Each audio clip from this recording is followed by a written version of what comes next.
Muchísimas gracias, señora presidenta. Estamos debatiendo la sección de los presupuestos generales del Estado referida al Ministerio de Transición Ecológica, de Energía, para que nos entendamos, reto demográfico, etc.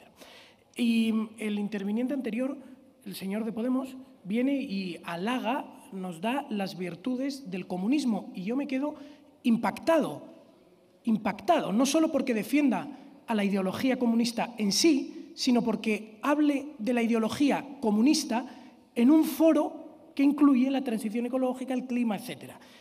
La ideología comunista es una ideología asesina, criminal. A lo largo de la historia, y vamos de atrás adelante, Pol Pot en Camboya asesinó a sangre fría a 1,7 millones de personas. A todos los varones que tuviesen gafas los asesinaba por el mero hecho de saber leer. El señor comunista de Podemos de ayer se ríe. Usted habría sido asesinado en la Camboya de Pol Pot.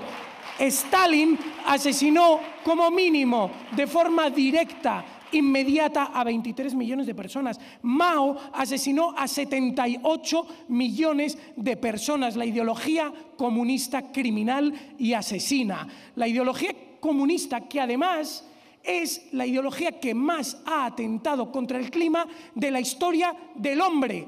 Fueron capaces de desecar un mar, el mar de Aral, por sus locuras para cultivar algodón en la zona.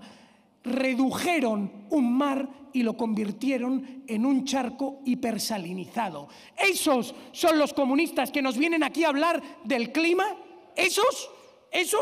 Los comunistas responsables del mayor accidente nuclear de la historia del hombre, el accidente de Chernóbil, por manejar una central nuclear en pésimas condiciones que, además de hacer energía, aprovechaban para generar combustible atómico para sus armas nucleares. Una ideología belicista, asesina, criminal y enemiga frontal del clima.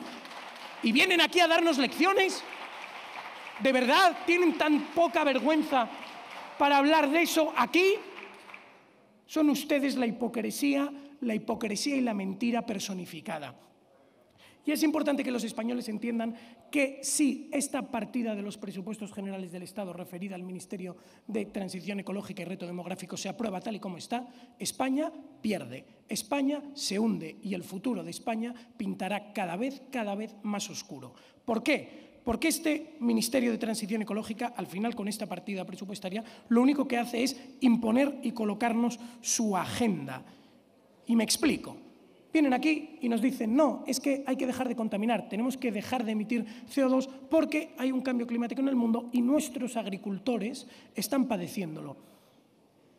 Y es que, aun comprándoles el argumento, España emite un 0,7% del CO2 mundial. ¿Tiene sentido que nuestros agricultores no puedan utilizar sus tractores diésel? ¿Tiene sentido? ¿Tiene sentido que nuestros agricultores no puedan cultivar cebada o trigo en España y en cambio tengamos que importarlo? ¿De verdad creen ustedes que aquello que se cultiva en otras partes del mundo no emite el mismo CO2 que se emite aquí? ¿Tiene sentido que las granjas porcinas de Cataluña cierren para importar directamente la producción de porcino desde China? ¿Creen ustedes que esa producción de porcino no contamina?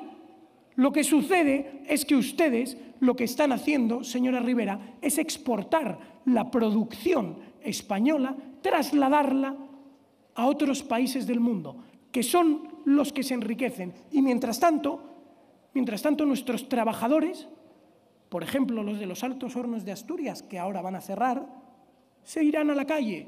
Los de nuestras fábricas de automóviles, que producen en torno al 12% del PIB de España, se irán a la calle. Y a cambio de eso, señora Rivera, esos puestos de trabajo se situarán en Marruecos, en Argelia o en cualquier otro país del mundo. Nuestros trabajadores se habrán ido a la calle y, en el mejor de los casos, reduciremos las emisiones de CO2 mundiales en un lamentable 0,7%.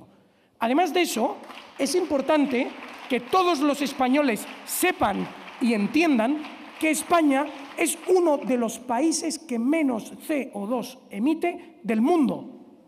España está por debajo de la media de emisiones per cápita de la Unión Europea. La media de emisiones son 5,7 toneladas de CO2 por habitante. España está en torno a 4.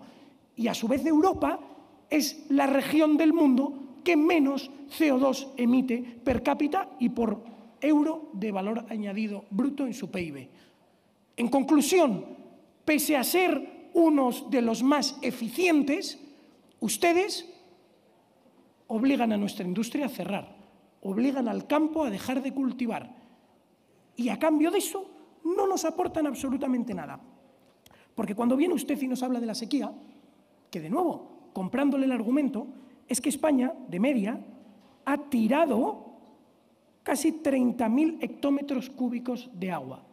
Esos 30.000 hectómetros cúbicos de agua, por un lado, por las cantidades superiores al Tratado de la Albufeira que pasamos a Portugal, y por otro lado, por las cantidades que se vierten en el Ebro al mar, nos permitirían triplicar la superficie de regadíos que tenemos en España. Y eso, señora ministra, podría usted promoverlo, pero no lo promueve. Lo que usted promueve es repartir dineritos a sus amigos a través del IDAE, unas subvenciones de 13 millones de euros que gasta en sueldos y salarios 15. O sea, lo más ineficiente que nos podemos imaginar. La Fundación Biodiversidad, 8,5 millones, Fundación Biodiversidad para Inversiones Reales, 14 millones, Bosques y Fronteras, 30.000 euritos, FADEMUR, 129.000 euritos, la Federación Española de Municipios y Provincias, 172.000 euritos, así, uno tras otro, regalan ustedes a chiringuitos varios que he sido capaz de recopilar así rápidamente, unos 37 millones de euros. Y en lugar de favorecer a nuestra industria, a nuestro campo y a nuestros sectores productivos, lo que hacen ustedes es favorecer a sus amigos. Por favor, pregunten a los españoles si queremos su sinsentido o si, por el contrario, queremos una política energética razonable, que es lo que ustedes deberían traernos aquí. Muchas gracias, señor Figaredo.